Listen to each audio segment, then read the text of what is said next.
PR Connections Radio presents. This episode of Liberating Menopause is brought to you by Classy Communications PR and Advertising. Classy Communications provides public relations and marketing solutions for businesses, professionals, and nonprofit organizations. They can deliver the true meaning of your business with press releases, social media marketing, web development, email marketing, book publishing, and much more. Wherever your potential clients are, they can help you connect with them. Visit classycommunications.net to learn more about their suite of services that can help your business stand out from the rest. Classy Communications is your solution for business success. Hi, welcome everybody. Today I want to thank PR Connections Radio for hosting me, Lisa Vasquez, on Liberating Menopause, and all our sponsors. We're gaining a lot of sponsorships, and it's really beautiful to hear all their support in having us provide this voice to you in all kinds of conversations. So today we are talking about couples, not just our hormones and women alone, but mostly in search of a lot of women, in conversations, they really admit that they're mean. They're not, why am I so mean? Why, in conversations that I had in the past with my patients, but even recently, they're really stepping up with that part of their voice. So many different hormonal changes that do take place in us, maybe overlooked just a little bit, but some of them really spark out a lot. And that conversation of the voice, why are they so aggravated? Why are they, why are these things happening to me? Why is this change happening? And one thing we have to remember is that especially when we marry young, and if that lasts like 40 years or something, there's a lot of transitional changes that took place. That woman is not that same woman that was then. She's evolved, she's grown, the body has changed, things have happened differently. But it's not really recognized because every day you come home and you do the same things and you hang out and you go out and you go eat dinner and the wife comes home and cooks, family gathers. It always looks like it's the same repetition, but nobody's noticing the growth in the ageism. That's another big thing that's happening because we're having such good longevity now that there's such a transition and we're learning so much about what's involved in extended life. Because a long time ago, that life, once you hit a certain age back in the day, it would just shut down and you were just old. And that's that old person. And she's just sitting on her rocking chair. And, I had a grandfather, my mother's side of the family. And, I was little, but I would always see him, he was by himself. He was sick, he was old, he used to work on the trains back then, long time ago. And I didn't understand that. And again, I'm little, so I don't know, why is he in his own room? She's over there, my grandmother. But my grandmother, jolly old woman, strong and, happy and very spiritual, because she's the one that invited me into the realm of our leadership, our kingdom, God. And so I'm always thankful to my grandmother for that. But I still didn't understand why my grandfather Ventura was in that room by himself all the time. And so, and this is how it was back then in the past. But today, and then as we watch TV and stuff, as we were growing up back then, 60s, 70s, when those bedroom scenes were separate. Sometimes you get a sneak and peek into Lucy and Desi's room and you saw the two different beds. And so Dick Van Dyke, you see the two different beds, different rooms. You see, it wasn't until the Brady Bunch mostly that I remember a couple in bed. But that separation, and back at that time, people were so much more balanced in life, environment, everything was happening. So it might have had a bigger effect of what we've seen there as far as a person's lifestyle. But as we evolved and developed and all that stuff started to wash away and, fast fashion came into life, fast foods came into life, all kinds of things came into life. So, and what we had to do was keep up with it because, if you stayed home and had to cook, you were taking up a lot of time, right? But hey, let me hurry up. I'll just drive through, get it home, and dinner is going to be ready. So we started to get comforted and conditioned into this fast life. And it got so fast that, look at today, in my past episodes, I'm in my fourth season, but in the past, I was talking so much about, and it still is, the importance of sleep and the rest. But what we didn't see was all this dysfunction that was happening. And this is taking place while you're unconscious, mind you, because you're sleeping, right? But we're noticing that there's a more breathable room now when we divorce each other in the bedroom, right? And that's the name of this today. Couples are having a bedroom divorce. And it's not because love is fading, but because rest is rising, and now, as I was telling you about that sleepcation and the sanctuary of the baby's bedroom, this is kind of the whole reason. So we're resorting back to that as a grown-up, And I always remember too when I talk about that, because we're going to get into fabrics soon. But remember, when we're setting down the baby has all these comforting clothes. I mean, his whole little laundry closet is full of them, and not ours. We're just grabbing stuff, just lucky we could throw something on and fall in the bed. And so, this is why I talked about the importance of how your nervous system, the whole body reacts when you change. Just like I told you, you glow up when you're dressed up, you're going out, you're going to go have a good time, and this is the way it looks, and it's going to happen, right? This is what you have to do to prepare for bed. You wash up, you brush your teeth, you get everything ready. But putting on those clothes and say, yeah, that this is it, this nightgown, this whatever you're wearing, but in comfort and as pajamas, is going to glow you up. And that's how you should feel when you go to bed. That good. And yes, the world is busy and we're working and it's crazy. And who has time for that?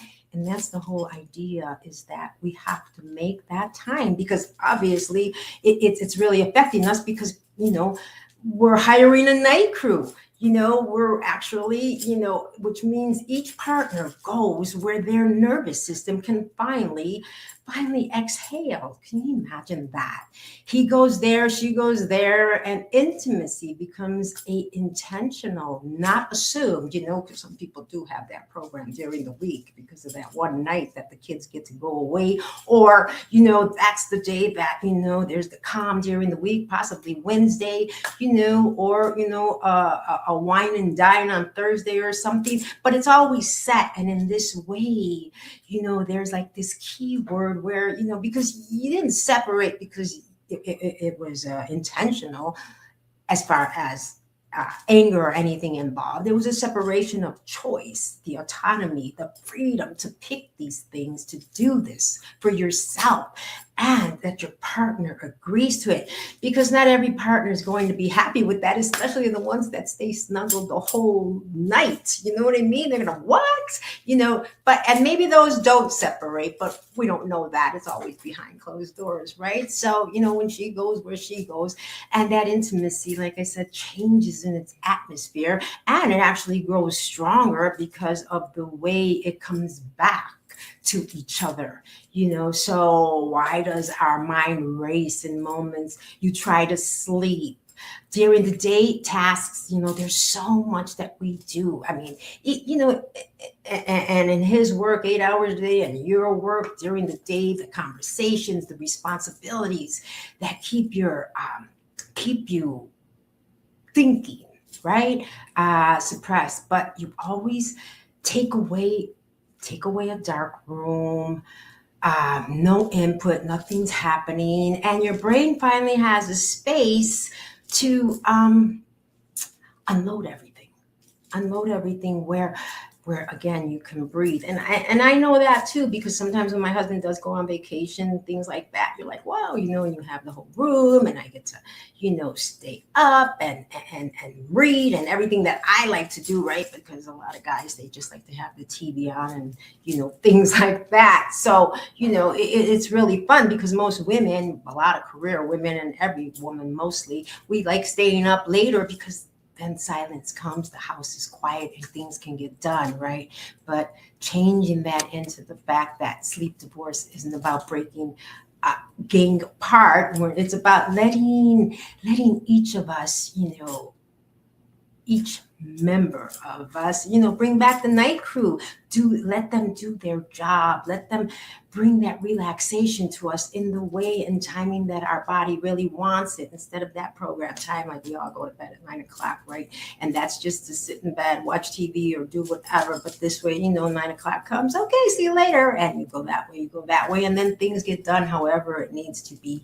But it's that good choice. And, separate sleep, it really honors the moonlight, because just like at happy times during sunshine, right? Well, moonlight has that same kind of sensation, but again, you're sleeping in it. So, but it honors your biology, your nervous system, your identity.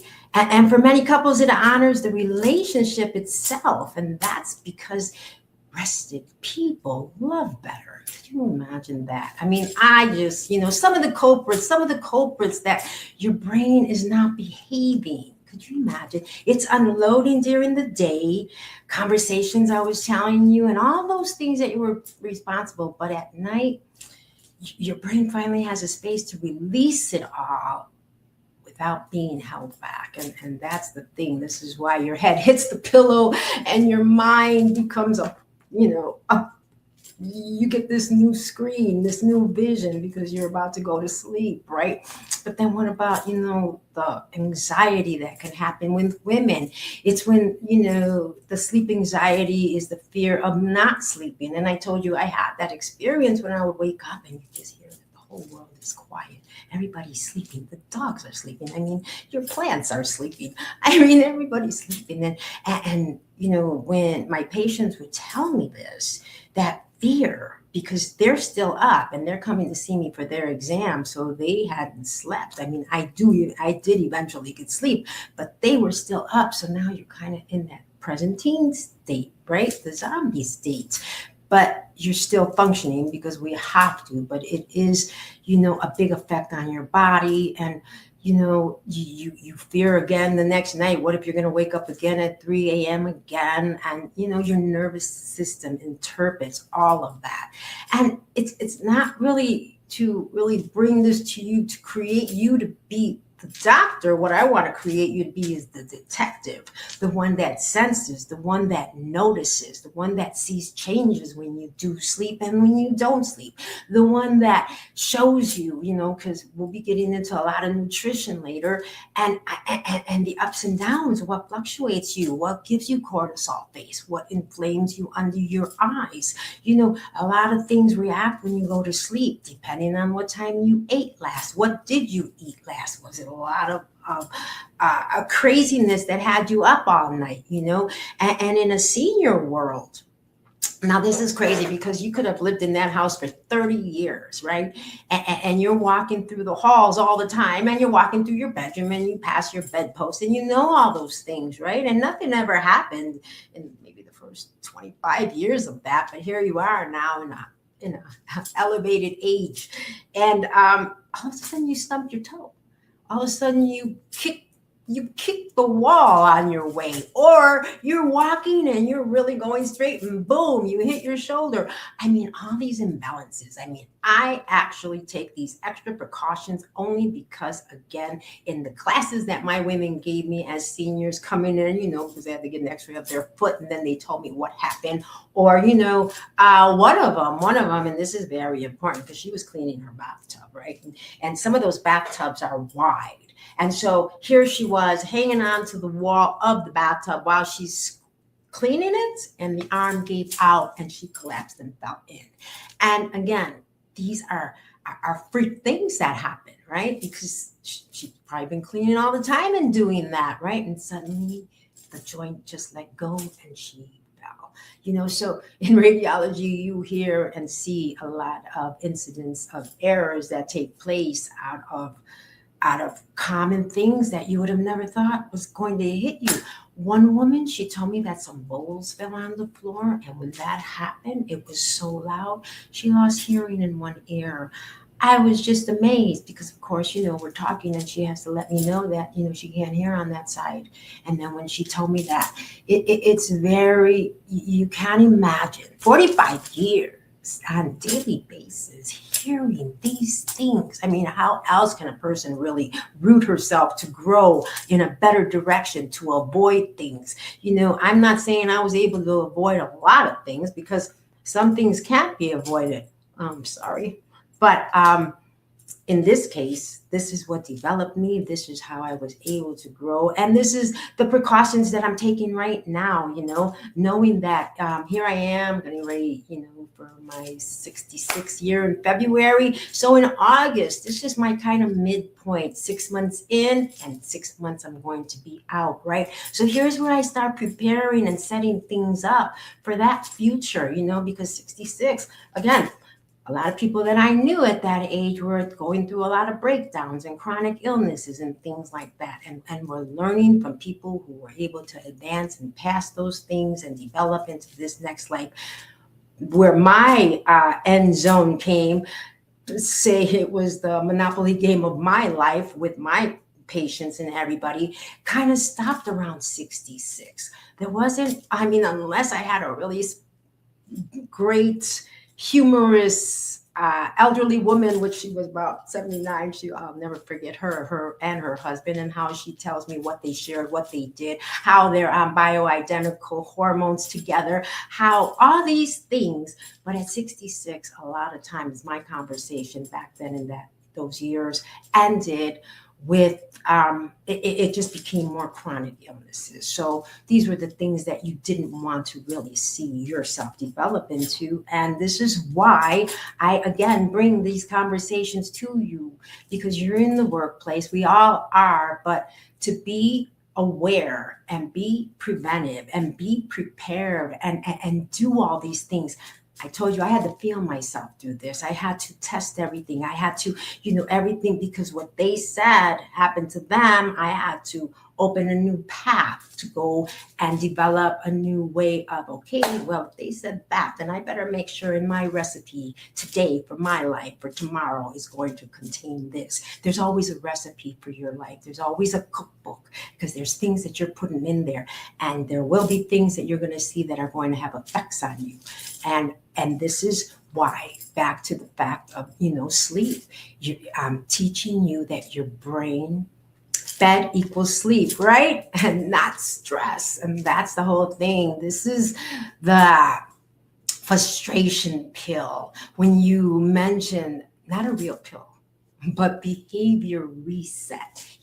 Most people's advice, they ignore hormones because, I don't know why this part isn't in that conversation. And that's why, me, I always want to bring it to you with that conversation, because it's more than the freedom of rested and feeling like this. It's the exuberation. It's easier to talk about because there's a great moment of hormone resetting itself while you're sleeping, pretty much. The medical culture just still treats midlife women as emotional, not that we're having a physiological change or anything. They just think, as I told you in some conversations, doctors would have you down in the notes as a whining woman. And we weren't whining. We just wanted to be heard. And how else can you be heard but by speaking loud and continuously saying it over and over again? Every time you see the doctor, you want to know why, what is happening here. So the hormones that are the architecture of your sleep, the estrogen, that regulates all your temperature and serotonin. The serotonin is how it's going to bring you up once you release from the melatonin that puts you to sleep. Your progesterone, that calms the brain. I told you, Lady Progesterone, she's kind of like the grandmother, that comforting hormone that sometimes Lady Estrogen gets out of whack a little bit, and she comes in to hopefully help the balance, but sometimes estrogen can be overpowered and it gets hard for her to listen. So, and then cortisol, that sets the sleep and wakes the rhythm. And this is what I told you, when we wake up at 6 a.m, when our body reacts, that's your cortisol saying, get up. That's the good cortisol. Wake up, and then it's like a ski lift, and it starts raising you all the way up, and it takes you, and then by nighttime it brings you back down, and boom, then you're gonna run into that melatonin, and then the sleep comes in, and then it starts all over again. But this is how that cycle works. But sometimes that cortisol can stay running. And I say that as a car because your brain didn't shut down, you didn't shut down. Sometimes it could be too much caffeine from the day. Sometimes it's just all the stress that happened during the night. Sometimes it could be the clothes that you're wearing that's really stressing out the body because this isn't something that's been recognized. And everything that I say is to bring you that comfort because that's the most important time of your day, so that the biggest part of your day has you functioning with clarity, with focus, with confidence, with, wow, just showing you're glowing, just showing that. And then the melatonin drops, as I was saying earlier, in our midlife, it changes. So this is why I was saying that the age thing, sometimes I think when I'm being recognized by my husband, it's like I should never be changing. And I do my best to maintain myself as that young woman that he met, but I am not that same girl. So these are things that sometimes they forget. And then sometimes when they do wake up to it, sometimes they're not happy with what they're seeing. And then that's the other, degrading moment in a woman's life, because you read about so many women who, they don't even like to look at themselves. And those are the women that I really like to focus on and talk to, because there's so much beauty in there, and you don't understand that there's another language happening. This river may be overflowing with estrogen, something that's really taking you out of regulation to make you think like that. And this is why I was talking about, the women who really admit their anger, and that's a big issue that they really want to change because they don't remember that they were ever like that, but they're not really relating, seeing how much of the elevation of the hormones are, so that all really has an effect. Something is missing in that link chain, and it is making this disruption that's very imbalanced, and she recognizes it and she knows it, and this is why sleeping, reintroducing women to their original design, that corporations, fast fashion, toxic textiles. I'm looking forward to telling you about that. And healthcare, they took shortcuts and they've hidden this from us, and we're going to get into some of that in my next season, but it's safe to power down. But when you share a bed, you lose control of temperature, right? Because it could be boiling and you're freezing. So now we got to go through those changes. And now they even design beds so that you could have yours and he could have his side, however it should be. And, I haven't really ever talked to anybody that has done that, but apparently, it's out there, it's a product and it's working. And that's just some of the things that they were trying to figure out. When now, what do you do when you go through sleep divorce and you have that cool bed, right? Who's going to be on the other side controlling that temperature? You don't just have to stay on neutral, right? The noise, there's so much noise. Like I was saying, sometimes you want to be reading and he wants to watch TV and you can't concentrate, or, you keep the light on and he wants to go to sleep. So there's a lot of noise in that. And then, the movement, oh my God. And when we get hormonal, you cannot stay still sometimes. I know I fluctuate, I change positions, I'm going on an angle, I'm going head, foot, head. I just had a lot of flippings, and that also comes from a past accident I was in a long time ago. So regulating my back sometimes isn't as easy as it was, but that flipping around, and remember, these things happen. People have gone through surgeries, changes, when you get married, sometimes some of that history comes into this, and these are things you have to adjust with, right? You didn't know that they're wearing one of those masks to breathe, or things like that, so some of those things will separate you, or you stay and stick through it because that's the bond. But it's not a failure, and it's not something that is really taking away from that relationship. The support is always there, your sensory environment. And so, this is why separate sleep feels like rehiring the night crew in separate rooms. You got separate teams because you got separate things that you want to do, and that team protects your rest. Could you imagine? I mean, the freedom most people try in their sleep divorce. If they want to stay up late, they do. I was just saying that if they want to read, if they, want silence, they get it. I mean, their nervous system finally gets the rest without interruptions. Without interruptions, their nervous system finally gets the rest without interruptions. Sorry, I had a little snag there. But because many couples even create a secret code, remember, for that intimacy night where, they want to stay over. It's like a pajama party, right?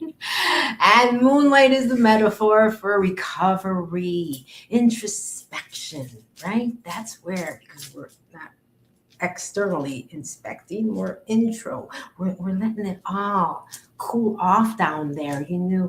The autonomy, just that extra comfort that you have, that emotional unclenching.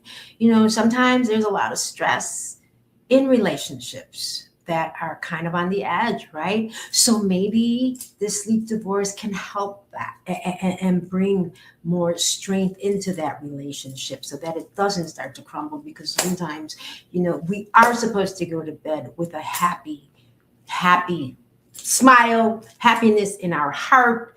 No, forgiveness totally everywhere, because when we do sleep, again, we don't know tomorrow, because tomorrow is for God, not for us. All we know is we're going to sleep, and that's it. And, so many times things happen in the middle of the night where we don't get to say we're sorry or anything. So always remember that nighttime is to say, to be in a happy place, even though it may not feel that good, but by kissing somebody goodnight, by saying I love you, because you never know, you might run out of time to say those words, by, staying together, praying together, bringing it all together in joy for the next day, because that's what is promised. Joy is in the morning. And so with all of this cool conversation, I just really wanted to let you know that what we're talking about, the quiet rise of sleep, is more of healthcare, not as a trend. It's not as a relationship crisis, but as healthcare, a hormonal literacy, a nervous system protection. Everything that takes place when we sleep is the benefit for our body to be strong and awake.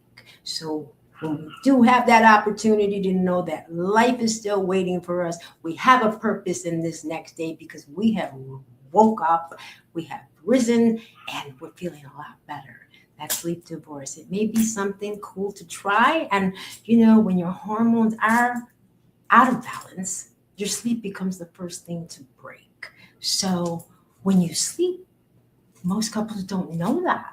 They were not seeing it that way. Most women don't know this. Most doctors don't even talk about it, right? Because that hormone conversation is a very hard conversation unless you're actually with somebody specifically who likes to talk about hormones.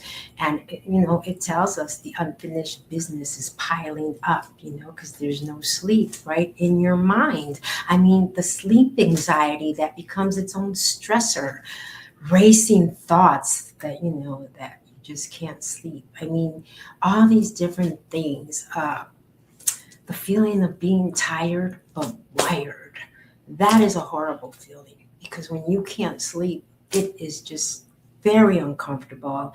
And, it's common on some medications and different conditions people have, and you have to really pray with that in your intentions that, when it comes nightfall, that we can all go down to sleep, rest well, and wake up to connect and be the next day. Everyone, thank you so much. Lisa Vasquez coming to you from PR Connections Radio. Looking forward to the next episode. We're going to close this up, and the next things we're going to be talking about is going to be a lot of fun, and I'll tell you all about that. But mostly, think about, maybe you saw the commercial. I mean, because that was really fascinating with this woman who wanted to create a business on fibers, right? And so she saw all this rummage sale type fibers, clothes being thrown out and all that. And she had this crazy idea that if I could restrip all that, break down those fibers, turn it into something bigger and recycle it into more, instead of destroying it, she created it. And it's all about fibers. We're going to be talking about that. And thanks to Chase Bank, they really supported her on that conversation. It's a cool commercial to watch, because anything in women power with creativity and ideas is a blessing. Take care, everyone. Bye. PR Connections Radio thanks you for watching this podcast. Check out more episodes of this show and our others at prconnectionsradio.com.